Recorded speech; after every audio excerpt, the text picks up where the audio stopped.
नमस्कार दोस्तों, कैसे हो आप सभी लोग। आशा करते हैं आप सभी लोग अच्छे होंगे और अपने पढ़ाई में और अच्छे से लगे हुए होंगे।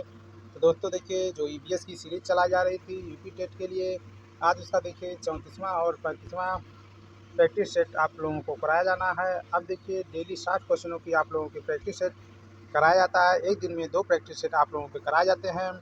आज देखिए 34वां 35वां होगा। अभी तक जिन्होंने 33 तक नहीं देखा है तो उनके लिए प्लेलिस्ट बना दी गई है। आप लोग प्लेलिस्ट में जाके अपना पूरा देख सकते हैं। दोस्तों, इन जितनी क्लास से हम करा रहे हैं वहाँ से आप लोग 25 से 28 क्वेश्चन आराम से बना सकते हैं दोस्तों।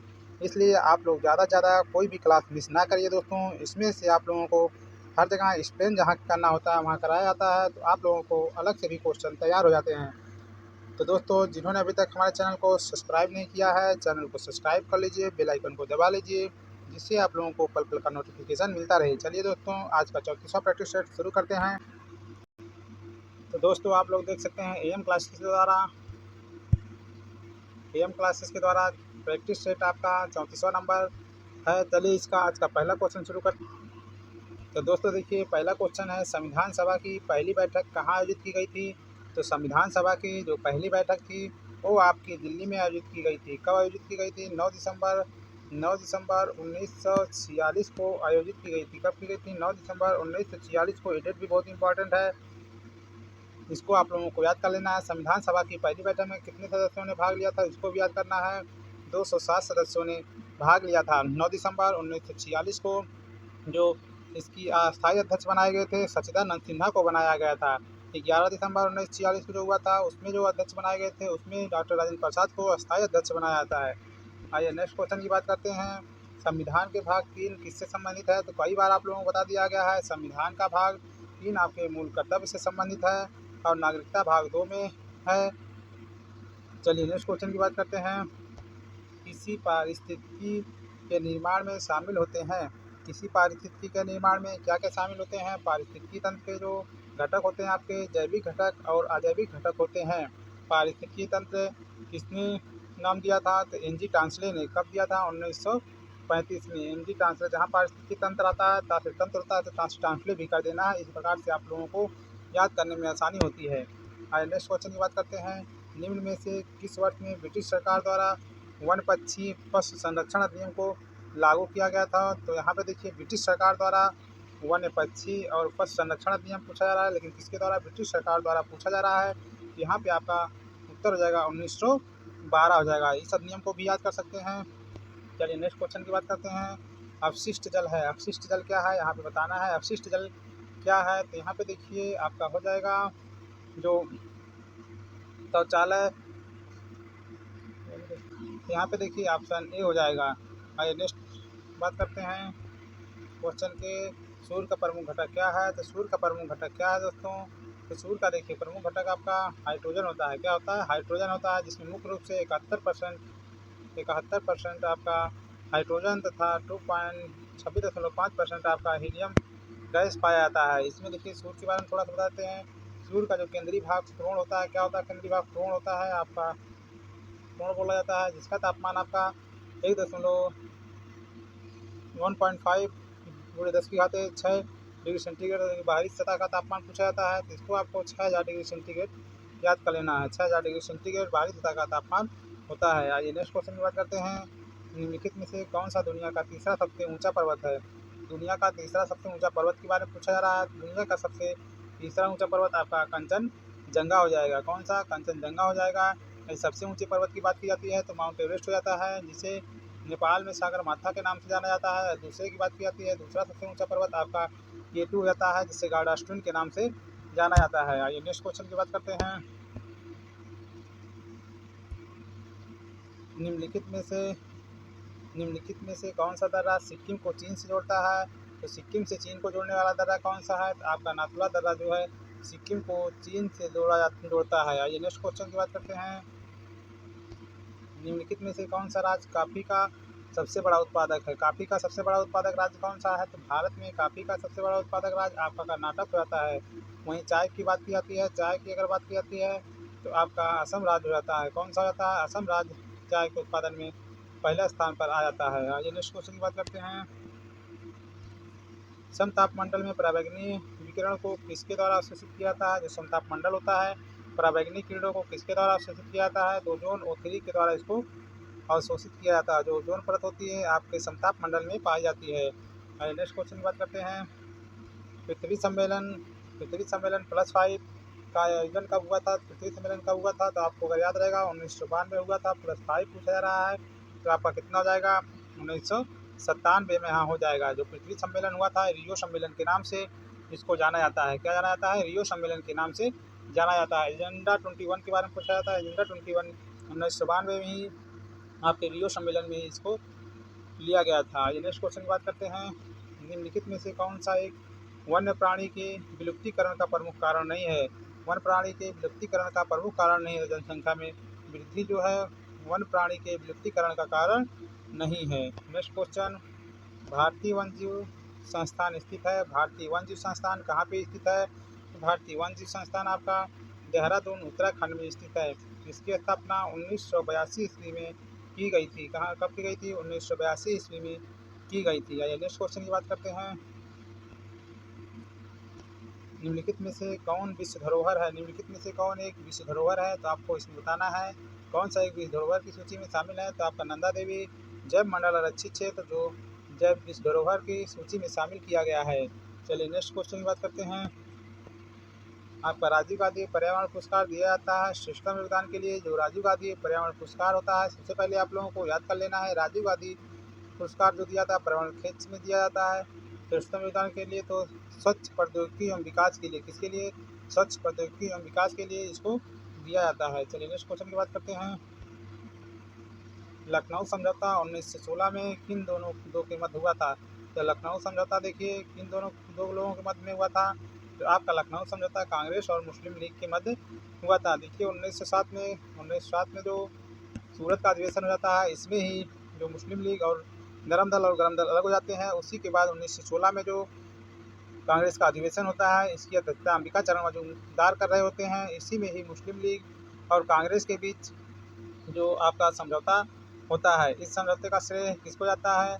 तो इसका नेतृत्व बाल गंगाधर तिलक के द्वारा किया गया था। किसके द्वारा? बाल गंगाधर तिलक के द्वारा। इसको भी आप लोग याद करके रखेंगे। निम्नलिखित में से कौन सी कृषि करने की प्रक्रिया पर्यावरण संरक्षण में सहायक है? कौन सी कृषि के लिए पर्यावरण में सहायक है? तो आपकी जैविक कृषि जो है पर्यावरण के लिए बहुत ही सहायक है। यहाँ पे आप लोगों को याद कर लेना है भारत का प्रथम राज्य जो जैविक कृषि अपनाने वाला प्रथम राज्य बना है तो आपका सिक्किम। कौन सा राज्य है? सिक्किम जैविक कृषि अपनाने वाला भारत का प्रथम राज्य है सिक्किम है। इसको भी आप लोग दोस्तों याद करके रखेंगे। चलिए नेक्स्ट क्वेश्चन की बात करेंगे।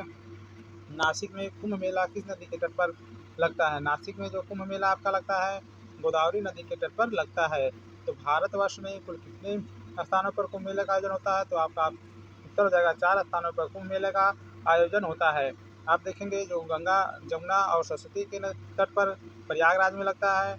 आपका उज्जैन में जो शिप्रा नदी के तट पर उज्जैन में, और यहाँ आपको बता दीजिए और उत्तराखंड में भी गंगा नदी हरिद्वार के किनारे कुंभ मेला का आयोजन किया जाता है। कुल 4 प्रदेशों में कुंभ मेले का आयोजन किया जाता है। चलिए नेक्स्ट क्वेश्चन, जनसंख्या के आकार के अनुसार बृहत्तम महाद्वीप कौन सा है? जिसको आपको एक बार और बताया गया था। सबसे अधिक जनसंख्या किस महाद्वीप में है? तो आपके एशिया महाद्वीप में सबसे अधिक जनसंख्या है। यूरोप महाद्वीप यूरेशिया के संयुक्त रूप से यूरेशिया कहा जाता है। आइए नेक्स्ट क्वेश्चन की बात करते हैं। निम्नलिखित में से कौन सा शहर गोमती नदी के तट पर स्थित नहीं है? तो कौन सा शहर गोमती नदी के तट पर स्थित नहीं है? तो आपका अयोध्या हो जाएगा। अयोध्या जो है सरयू नदी के तट पर स्थित है। कौन से? सरयू नदी के तट पर अयोध्या स्थित है। तो लखनऊ आपका गोमती नदी के तट पर हो जाएगा। यहाँ पे लखीमपुर खीरी हो जाएगा। जौनपुर भी आपका गोमती नदी के तट पर स्थित है। चलिए नेक्स्ट क्वेश्चन की बात करते हैं। भारत में लड़कियों और लड़कों की विवाह की न्यूनतम आयु कितनी है? तो भारत में लड़कियों और लड़कों की विवाह की न्यूनतम आयु देखिए कितनी हो जाती है। आपकी लड़कियों की 18 वर्ष और लड़कों की 21 वर्ष विवाह की उम्र है। आइए नेक्स्ट क्वेश्चन की बात करते हैं। 22 नंबर, बायोडीजल के लिए किस पौधे की खेती की जाती है? तो बायोडीजल के लिए आपके रतन जोत या जैट्रोफा कह सकते हैं। जैट्रोफा भी इसको कहा जाता है। ये भी आप लोग याद करेंगे। बायोडीजल के रतन जोत या जैट्रोफा होता है। आइए नेक्स्ट क्वेश्चन की बात करते हैं। मेक इन इंडिया का लोगो क्या है? मेक इन इंडिया का लोगो बताना है। तो मेक इंडिया का लोगो आपका शेर है। मेक इन इंडिया कब शुरू की गई थी योजना? आपका 25 दिसंबर 25 दिसंबर 2014 को इसकी शुरुआत की गई थी। 25 दिसंबर 2014 की इसकी शुरुआत की गई थी। नेक्स्ट क्वेश्चन की बात करते हैं। 74वें संविधान संशोधन का संबंध क्या है? 74वें संविधान संशोधन का संबंध आपको बताना है किससे है, तो आपका शहरी स्थानीय स्वशासन से है। 74वां संविधान संशोधन कब लाया गया था? 1992 के द्वारा 11वीं अनुसूची जोड़कर इसको लाया गया था। 11वीं अनुसूची के द्वारा जो शहरी शासन है, इसके लिए 18 विषयों पर कानून बनाने के लिए प्रावधान किया गया है। नेक्स्ट क्वेश्चन की बात करते हैं। फूलों की घाटी अवस्थित है। दोस्तों बहुत बार आ चुका है क्वेश्चन, फूलों की घाटी कहाँ पे स्थित है? आपके उत्तराखंड राज्य में स्थित है। यदि आपकी शांत घाटी को पूछ लेता है तो शांत घाटी आपकी केरला में स्थित है। चलिए नेक्स्ट क्वेश्चन की बात करते हैं। सूर्य के निकटतम ग्रह कौन सा है? तो सूर्य के निकटतम ग्रह कौन सा है? तो आपका बुध ग्रह है सूर्य के निकटतम ग्रह है। देखिए आप लोग ग्रह को याद कर लीजिएगा, यहाँ से एक क्वेश्चन आने की पूरी संभावना। सबसे पहले बुध आता है, उसके बाद शुक्र आता है, पृथ्वी आता है, उसके बाद मंगल आता है, उसके बाद बृहस्पति आता है, शनि आता है और वरुण आता है। जो देखिए वरुण होता है और आपका शुक्र होता है, ये दोनों आपके एंटी क्लॉकवाइज चक्कर लगाते हैं, बाकी सब क्लॉकवाइज चक्कर लगाते हैं। शुक्र ग्रह को जो आपका पृथ्वी की दुर्गा वाहन भी कहा जाता है। चलिए नेक्स्ट क्वेश्चन। खास श्रृंखला के परस्पर समूह को कहा जाता है। खास श्रृंखला के परस्पर समूह को क्या कहा जाता है? खास श्रृंखला के परस्पर समूह को खाद्य जाल कहा जाता है। Next question. पारिस्थितिकीय तंत्र का उदाहरण है। पारिस्थितिकीय तंत्र का उदाहरण क्या है? पारिस्थितिकीय तंत्र का यहाँ पे उदाहरण देखा जाएगा तो तालाब हो जाएगा। पारिस्थितिकीय तंत्र का उदाहरण तालाब हो जाएगा। Next question. विश्व में जल संकट का प्रमुख कारण क्या है? विश्व में जल संकट का प्रमुख कारण क्या है? नगरीकरण। क्या हो जाएगा? नगरीकरण विश्व में जल संकट का प्रमुख कारण है। Last question. भारत के किस राज्य में पानी पंचायत प्रारंभ हुआ? देखिए पानी पंचायत बहुत ही नया क्वेश्चन है, तो आपको याद कर लेना है। पानी पंचायत का प्रारंभ आपका महाराष्ट्र राज्य में शुरू हुआ था। कब शुरू हुआ था? 1972 के द्वारा पूरे जिले में इसकी शुरुआत की गई थी। तो दोस्तों इस प्रकार 34 नंबर प्रैक्टिस सेट के आपके 30 क्वेश्चन समाप्त होते हैं। अभी 35 नंबर का भी प्रैक्टिस सेट इसी में लगा दिया जाएगा। तो दोस्तों यहाँ पे देख सकते हैं आप लोग एम क्लास के द्वारा प्रैक्टिस का प्रैक्टिस सेट 35 आपका आ गया है। आइए इसका प्रथम क्वेश्चन देखिए, इसमें दिया हुआ है ओजोन परत के क्षरण के क्या कारण होते हैं? ओजोन परत के क्षरण के कारण क्या होता है? कौन सा रोग होता है? तो ओजोन परत के क्षरण के कारण देखिए त्वचा का कैंसर हो जाता है। क्या होता है? त्वचा का कैंसर हो जाता है। चलिए नेक्स्ट क्वेश्चन की बात करते हैं। भारतीय संविधान को बनाने वाली संविधान सभा में कितनी महिलाएं थीं? तो देखिए उस समय भी महिलाओं का वर्चस्व था। तो भारतीय संविधान को बनाने के लिए कुल महिला सदस्यों की संख्या कितनी थी? 15 थी। कितनी महिला सदस्यों की संख्या थी? तो 15 महिला सदस्यों की संख्या थी। चलिए नेक्स्ट क्वेश्चन की बात करते हैं। भारतीय संविधान में कितनी अनुसूचियां हैं? तो इसको भी दोस्तों कई बार बता दिया गया, अब आप लोगों को याद हो गया होगा। भारतीय संविधान में वर्तमान समय में देखा जाए तो 12 अनुसूचियां हैं। मूल संविधान में पूछ लिया जाएगा मूल संविधान में कितनी अनुसूचियां थी? मूल संविधान में कुल 8 अनुसूचियां थी। तो ये 4 अनुसूचियां कब जोड़ी गई उनके बारे में भी जान लीजिए। जो आपका 9वीं अनुसूची को जोड़ा गया था, तो प्रथम संविधान संशोधन 1951 के द्वारा जोड़ा गया था। 10वीं अनुसूची को जोड़ा गया आपका 52वें संविधान संशोधन 1985 के द्वारा जोड़ा जाता है। 1985 के द्वारा 11वीं अनुसूची को कब जोड़ा जाता है? 73वें संविधान संशोधन 1992 के द्वारा जोड़ा जाता है। 12वीं अनुसूची के बारे में पूछ लिया, 12वीं अनुसूची को कब जोड़ा गया? तो 74वें संविधान संशोधन 1992 के द्वारा इसको भी जोड़ा गया। इस प्रकार दोस्तों आप लोग अनुसूचियों को याद कर लीजिएगा। मूल संविधान में कुल कितने अनुच्छेद थे? तो 395 अनुच्छेद थे। भाग पूछ लेता है तो कुल 22 भाग थे। आइए नेक्स्ट क्वेश्चन की बात करते हैं। निम्नलिखित में से कौन सा स्थलीय पारिस्थितिकी है? कौन सा स्थलीय पारिस्थितिकी है? तो आपको बताना है। जो अर्ध शुष्क क्षेत्र होता है वह आपका स्थलीय पारिस्थितिकीय क्षेत्र हो जाएगा। और बाकी देखिए जलाशय हो गया, झील हो गया, नदी हो गए, ये आप सबके जलीय पारिस्थितिकीय क्षेत्र हो जाएंगे। चलिए नेक्स्ट क्वेश्चन की बात करते हैं। पेंच टाइगर रिजर्व निम्नलिखित में से किस राज्य में है? तो आप लोगों का जो टाइगर रिजर्व का वीडियो है उसको डाल दिया गया है। आप लोग टाइगर रिजर्व के सभी 58 टाइगर रिजर्व जो है वर्तमान समय में आप लोग वहाँ से याद कर सकते हैं। पेंच टाइगर रिजर्व यहाँ से पूछा जा रहा है। पेंच टाइगर रिजर्व आपके कहाँ पे है? तो मध्य प्रदेश में स्थित है। आइए नेक्स्ट क्वेश्चन की बात करते हैं। भारत में गिद्धों की आबादी के लुप्त प्राय हो जाने में निम्नलिखित में से कौन सी औषधि व्यापक स्तर पर उत्तरदायी थी? किस औषधि के कारण भारत में गिद्धों की अचानक से कमी देखने को मिली है? तो दोस्तों देखिए पशुओं को एक दवा खिलाई जाती थी, दर्द निवारक दवा थी, जो डिक्लोफिनैक थी। डिक्लोफिनैक को जो पशु खाते थे और मर जाते थे, उन मरे हुए पशुओं को जो फिर खाते थे तो गिद्धों गिद्ध भी मर जाते थे। इसी वजह से भारत में इनकी भी संख्या बहुत कम होने लगी। चलिए नेक्स्ट क्वेश्चन की बात करते हैं। निम्नलिखित में से स्थलीय ग्रह को पहचाने। स्थलीय ग्रह को यहाँ पे पूछा जा रहा है कौन सा स्थलीय ग्रह है। तो यहाँ पे देखिए बुध ग्रह जो है स्थलीय ग्रह है। इसको भी दोस्तों आपको याद कर लेना है कौन सा स्थलीय ग्रह होता है और कौन सा आंतरिक ग्रह होता है। तो आपका स्थलीय ग्रह जो आपका है इसमें जो चार पहले के होते हैं बुध हो जाता है, शुक्र, पृथ्वी और मंगल ग्रह, ये सब आपके स्थलीय ग्रह हो जाते हैं जिन्हें आंतरिक ग्रह भी कहा जाता है। अन्य चार ग्रह बृहस्पति, शनि, यूरेनस, नेपच्यून जो होते हैं इन्हें बाह्य ग्रह भी कहा जाता है। चौथा ग्रह बाह्य ग्रह भी कहा जाता है। इसको भी आप लोग याद करेंगे दोस्तों। चलिए नेक्स्ट क्वेश्चन की बात करते हैं। निम्नलिखित में से कौन सी पृथ्वी की सतह की निकटतम परत है जिसमें सभी मौसमी परिवर्तन होते हैं। तो कौन सी सतह पे सभी मौसमी घटनाएं देखने को मिलती है।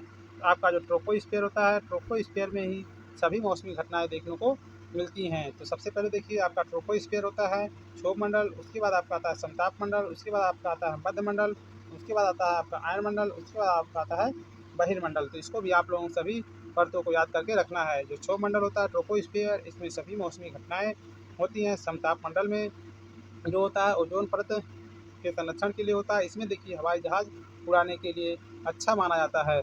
आयनोस्फीयर में देखिए जो आयनिक क्रियाएं होती है जैसे रेडियो तरंगों का वापस आना आयन मंडल से ही संभव होता है। नेक्स्ट क्वेश्चन की बात करते हैं। कौन सा भारतीय राज्य उत्तर, पश्चिम और दक्षिण में बांग्लादेश से घिरा हुआ है।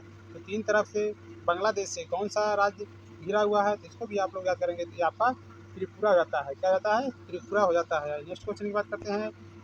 निम्नलिखित में से कौन सा राज्य सूरजमुखी की खेती में अग्रणी है। तो सूरजमुखी की खेती में कौन सा राज्य अग्रणी है। तो आपका कर्नाटक राज्य सूरजमुखी की खेती में अग्रणी हो जाता है। नेक्स्ट क्वेश्चन की बात करते हैं। स्टॉकहोम में प्रथम बार पर्यावरण पर संगोष्ठी किस वर्ष प्रस्तावित की गई थी। तो स्टॉकहोम सम्मेलन जो हुआ था यहाँ पे पूछा जा रहा है स्टॉकहोम में प्रथम बार संगोष्ठी किस वर्ष प्रस्तावित की गई थी। तो इसका प्रस्ताव 1968 में किया गया था। कब किया गया था 1968 में किया गया था। वर्ष 1972 में संयुक्त राष्ट्र पर्यावरण कार्यक्रम का प्रारंभ हुआ था। पूछ लेगा संयुक्त राष्ट्र पर्यावरण कार्यक्रम कब शुरुआत किया गया था। तो 1972 में इसकी शुरुआत की गई थी। नेक्स्ट क्वेश्चन की बात करते हैं। एक राज्य के परोहण में समयान्तर क्रमबद्ध परिवर्तन को क्या कहा जाता है। तो इसको आप लोगों को बताना है। इसका हो जाएगा अनुक्रमण हो जाता है। क्या जाता है अनुक्रमण हो जाता है। आइए नेक्स्ट क्वेश्चन की बात करते हैं। संयुक्त राष्ट्र के जैव विविधता के करार की भारत सरकार द्वारा किस वर्ष अभिपुष्टि की गई थी। किस वर्ष अभिपुष्टि की गई थी। इसका 1994 में अभिपुष्टि की गई थी। जैव विविधता अधिनियम कब पारित किया गया था। जैव विविधता अधिनियम जो एक्ट आया था आपका 2002 में पारित किया जाता है। जैव विविधता का जो प्राधिकरण तैयार किया गया था जैव विविधता राष्ट्रीय जैव विविधता प्राधिकरण की बात अगर करेगा तो आपका 2003 में होता है। जिसके मुख्यालय की बात करेगा चेन्नई में है। कहाँ पे चेन्नई में जैव विविधता प्राधिकरण का मुख्यालय है। आइए नेक्स्ट क्वेश्चन की बात करते हैं। जैव विविधता से दोस्तों क्वेश्चन आने की संभावना ज़्यादा है। निम्नलिखित में से कौन सी गैस ग्लोबल वार्मिंग के लिए जिम्मेदार है। तो ग्लोबल वार्मिंग के लिए कौन सी गैस जिम्मेदार है। तो यहाँ पे आपका कार्बन डाइऑक्साइड हो जाएगा। क्या हो जाएगा कार्बन डाइऑक्साइड यहाँ पे हो जाएगा। आइए नेक्स्ट क्वेश्चन की बात करते हैं। 15 नंबर वनों की कटाई प्रतिबंधित करने वाला विश्व का प्रथम देश कौन सा है। वनों की कटाई को प्रतिबंधित करने वाला प्रथम देश कौन सा है। तो आपका नॉर्वे हो जाएगा। कौन सा देश हो जाएगा नॉर्वे हो जाएगा दोस्तों। अर्धरात्रि का सूर्य भी पूछा जाता है। अर्धरात्रि का सूर्य कहाँ पे किसे कहा जाता है। तो नॉर्वे को ही अर्धरात्रि का सूर्य कहा जाता है। इसको भी आप लोग दोस्तों याद कर सकते हैं। अर्धरात्रि का सूर्य नॉर्वे देश को ही कहा जाता है। चलिए नेक्स्ट क्वेश्चन की बात करते हैं। जंगली गधों का अभ्यारण्य कहाँ है कहा जाता है। जंगली गधों का अभ्यारण्य कहाँ है। तो आप लोगों को बताना है। जंगली गधों का अभ्यारण्य भारतीय जंगली गधा आपके गुजरात राज्य में है। कहाँ पे गुजरात राज्य में है। आइए नेक्स्ट क्वेश्चन की बात करते हैं। अम्लीय वर्षा संबंधित है। अम्लीय वर्षा किससे संबंधित है। तो आपका अम्लीय वर्षा देखिए सल्फ्यूरिक एसिड हो जाता है। क्या होता है सल्फ्यूरिक एसिड होता है। सल्फर डाइऑक्साइड गैस के कारण सल्फर डाइऑक्साइड गैस के कारण जो पानी में घुल जाती है जिससे जो वर्षा का पानी होता है अम्लीय हो जाता है। जो पीएच मान होता है 5 से कम हो जाता है। नेक्स्ट क्वेश्चन की बात करते हैं। संध्या क्या था। यहाँ पे पूछा रहा संध्या क्या था। तो आपको बताना है संध्या क्या था। तो एक अखबार था। क्या था अखबार था। संध्या एक अखबार था जो बांग्ला भाषा में प्रतिपादित किया जाता था। चलिए नेक्स्ट क्वेश्चन की बात करते हैं। भारत में महिलाओं के लिए आरक्षण की व्यवस्था कहाँ पे है। तो भारत में महिलाओं के लिए आरक्षण की व्यवस्था कहाँ पे की गई है। तो आप लोगों को बताना है। जो भारत में महिलाओं के लिए आरक्षण की व्यवस्था पंचायती राज संस्थाओं में की गई है। कितना आरक्षण 1/3% आरक्षण। इसको ध्यान रखिएगा दोस्तों 1/3% आरक्षण की बात की गई है पंचायती राज संस्थाओं में। चलिए नेक्स्ट क्वेश्चन की बात करते हैं। उत्तर प्रदेश के प्रतीक चिन्ह क्या नहीं है? यहाँ पे नहीं पूछा जा रहा है। उत्तर प्रदेश का प्रतीक चिन्ह नहीं है तो क्या हो जाएगा? यहाँ पे मोर मोर नहीं हो जाएगा। बाकी सभी प्रतीक चिन्ह आप लोग याद कर लीजिए। जैसे राजकीय पशु की बात किया जाता है तो बारह सिंघा हो जाता है। वृक्ष की बात की जाती है तो अशोक हो जाता है। राजकीय पक्षी आपका सारस या स्पोंज कह सकते हैं। राजकीय पुष्प जो होता है पलाश या टेस्टू या ढाक बोला जा सकता है। आइए नेक्स्ट क्वेश्चन की बात करते हैं। पीसी कल्चर क्या है? पीसी कल्चर के बारे में पूछ रहा है। पीसी कल्चर क्या है? पीसी कल्चर का संबंध मछली पालन से होता है। किसका? मछली पालन से होता है। एपी कल्चर का संबंध किससे होता है? मधुमक्खी पालन से एपी कल्चर का संबंध होता है। आइए नेक्स्ट क्वेश्चन की बात करते हैं। विटामिन B12 में उपस्थित धातु है। विटामिन B12 में कौन सी उपस्थित धातु होती है? तो यहाँ पे कोबाल्ट होता है। क्या होता है? कोबाल्ट। इसका रासायनिक नाम भी पूछ लेता है तो साइनोक्लोबामीन हो जाता है। क्या होता है? कोबालामीन हो जाता है। इसकी कमी से एनीमिया और पांडु रोग हो जाता है। पांडु रोग हो जाता है। आइए नेक्स्ट क्वेश्चन की बात करते हैं। विश्व जनसंख्या दिवस कब मनाया जाता है? तो विश्व जनसंख्या दिवस आपका 11 जुलाई को विश्व जनसंख्या दिवस मनाया जाता है। इसकी शुरुआत कब की गई थी? 1989 में पहली बार विश्व जनसंख्या दिवस मनाए जाने की शुरुआत की गई थी। चलिए नेक्स्ट क्वेश्चन की बात करते हैं। किस वर्ष किस गैस के वर्षा के पानी में घुलने से वर्षा का पानी अम्लीय हो जाता है? किस गैस को वर्षा के पानी में घुल जाने से जो पानी होता है अम्लीय हो जाता है? तो इसको आपको बताना है। Sulphur dioxide. क्या हो जाता है? सल्फर डाइऑक्साइड SO2 हो जाता है। चलिए नेक्स्ट क्वेश्चन की बात करते हैं। 25 नंबर मकर रेखा। मकर रेखा के बारे में पूछा जा रहा है तो आप लोगों को दोस्तों एक बार फिर से बता देते हैं। अक्षांश रेखा है, देशांतर रेखा है। देखिए ये उत्तरी ध्रुव हो जाता है, ये दक्षिणी ध्रुव हो जाता है। ये आपका इक्वेटर विषुवत रेखा हो जाती है। इसके ऊपर देखिए मकर रेखा कर्क रेखा है, नीचे आपकी मकर रेखा। देखिए के से ये याद करना है। कर्क रेखा यम आता है, बाद में आपका मकर रेखा आता है। 23.5 अंश उत्तरी अक्षांश और 23.5 अंश दक्षिणी अक्षांश। यहाँ से देखिए 23.5 अंश उत्तरी अक्षांश को कर्क रेखा कहा जाता है, 23.5 अंश दक्षिणी अक्षांश को मकर रेखा कहा जाता है। 22 दिसंबर को सूर्य जो है मकर रेखा पर लंबवत चमकता है, जिसे मकर संक्रांति कहा जाता है। इस दिन को दो दक्षिणी गोलार्ध होता है। दक्षिणी गोलार्ध होता है इस गोलार्ध में सबसे बड़ा दिन देखने को मिलता है। चलिए नेक्स्ट क्वेश्चन की बात करते हैं। तो यहाँ पे दोस्तों उत्तर क्या हो जाएगा? तो आपका ऑप्शन सी हो जाएगा। क्या पूछा था यहाँ पे?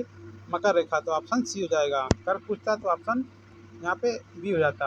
आइए नेक्स्ट क्वेश्चन की बात करते हैं।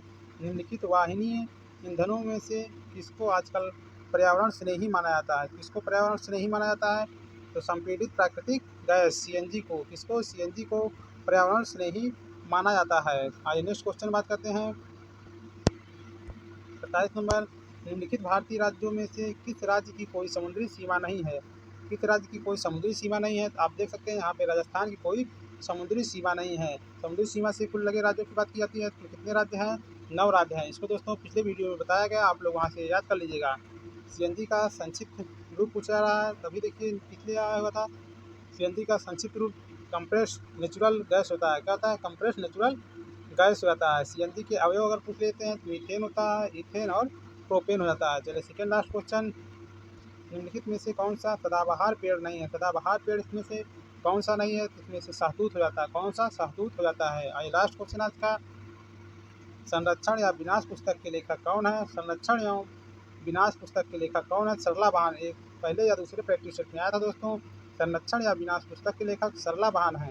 यह पुस्तक पर्यावरण के संरक्षण से संबंधित है, जिसे 1989 में प्रकाशित किया गया था। कब प्रकाशित किया गया था? 1989 में प्रकाशित किया गया था। तो दोस्तों इस प्रकार से आज का देखिए 35 प्रैक्टिस सेट आप लोगों के समाप्त हो चुके हैं। 35 प्रैक्टिस सेट आप लोगों के समाप्त हो चुके हैं। तो दोस्तों अच्छा खासा प्रैक्टिस सेट आप लोगों को करा दिया गया है। हमारी कोशिश रहेगी कि जितना हमने कहा था पूरा प्रैक्टिस सेट आप लोगों को कराया जाए। तो दोस्तों इस प्रकार आप लोग अपनी पढ़ाई को और अच्छे से लगे रहिए और भी जहाँ से आपको क्यूज मिलता है वहाँ से करते रहिए दोस्तों। चलिए आप लोगों को दोस्तों वीडियो अच्छा लगा होगा, चैनल को सब्सक्राइब करिएगा, वीडियो को लाइक करिएगा और अपने ग्रुप में ज़रूर भेजिएगा दोस्तों। और कोई सुझाव हो कमेंट बॉक्स में ज़रूर कमेंट करिएगा। इसी के साथ वीडियो को समाप्त करते हैं। जय हिंद दोस्तों।